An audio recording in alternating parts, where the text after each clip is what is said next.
Sheikh, since our local graveyard does not have a numbering system or anything similar, so only for identification purposes, unlike Kufar's headstone, can we just place a simple steel nameplate on the grave where just the deceased name and his designation would be written?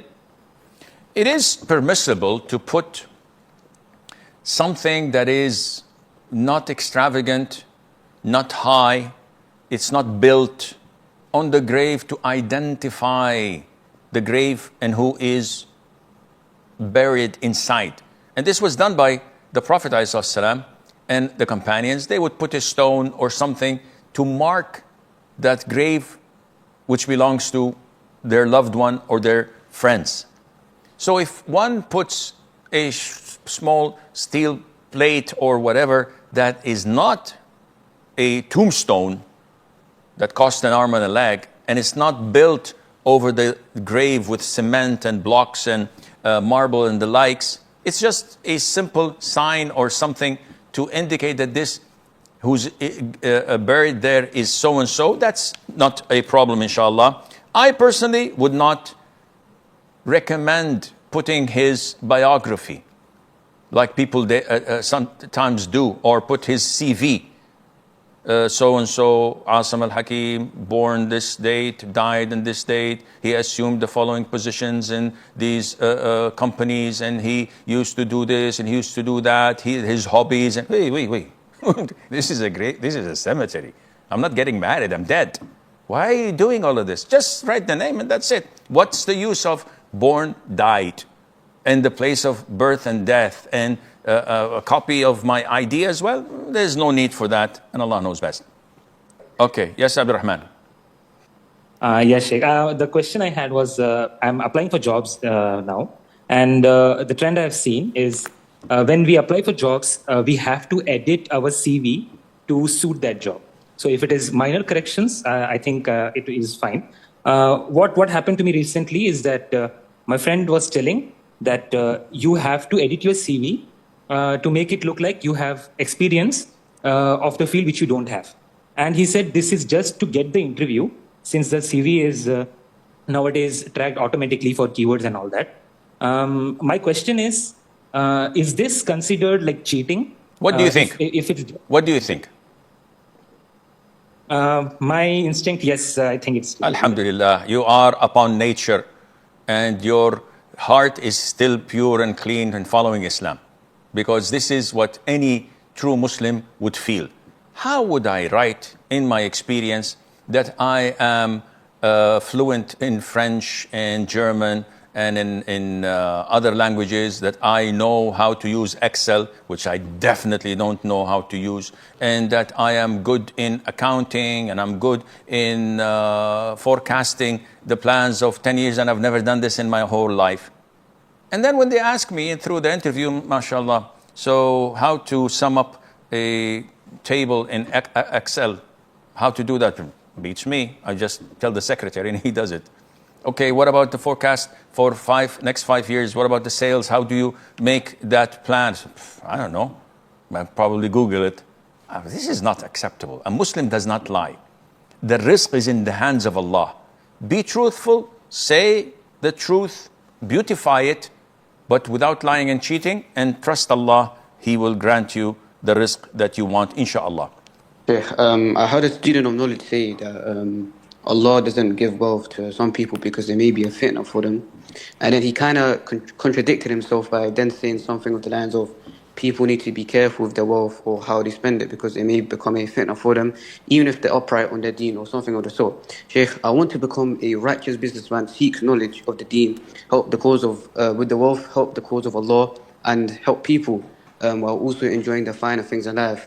So what the student of knowledge said about fitna in regards to wealth, should I just ignore this because what he said has really been affecting my mental state and giving me doubts, or what should I do? First of all, if your mental state is easily affected by a random quote of a student of knowledge, how are you going to suffer or bear the cutthroat business in the world of business and the competition and the losses and the gains? Give me a break, akhi. Come on. You can't allow random quotes like this impact your life negatively and give you problems and anxiety attacks, first of all. Second of all, Generally speaking, what this students of knowledge said is based on a weak hadith, where Allah says, I prevent rizq from some of my servants because that would be bad and fitna for them, and I give rizq to some of my servants because if I prevent it from them, it would be a fitna for them. But this is not an authentic hadith, number one. Secondly, this is totally, even if it's authentic, it's true, but it's related to Allah's wisdom. Now, do you know what is predestined for me, Sheikh Asim? No.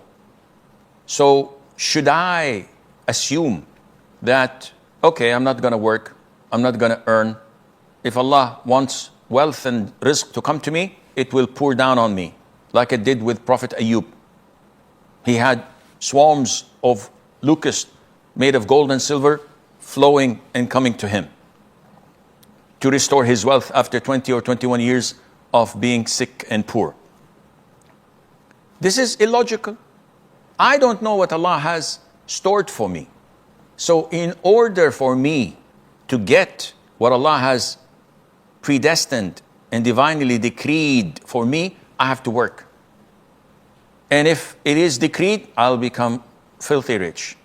And if it's not, I'll work and work and work and nothing comes my way. Either way, I'm content. My heart is okay with that because this is Allah's destiny. I did my level best, but Allah did not will it, alhamdulillah. To not do anything, that's impairment of the brain. There's something wrong in your brain because you're assuming that Allah will not give you, and this is thinking negatively of Allah Azza wa Jal. Or you're assuming that Allah will pour rizq on you like rainfall, and this is illogical. Allah has given us means to follow and to act upon, and whatever He decrees will happen. So, akhi, don't even bother about what this quote was about. If you look at the 10 heaven-bound, the best people at the time of the Prophet ﷺ, you'll find that 6 of them were multimillionaires. When you talk about Abu Bakr, when you talk about Uthman, when you talk about Abdurrahman ibn Auf, or Sa'd ibn Abi Waqqas, or Talha, or Zubair, they were filthy rich. Yet they were the best 10 people ever to walk the earth after the messengers. Peace be upon them all. So none of them sat back and relaxed and said, I'm not going to trade, I'm not going to work because maybe this is fitna for me. No, they worked. But the difference is the world, the wealth, everything they enjoyed was never in their heart. It was in their hands. When there was a need, they gave it all away. Could care less.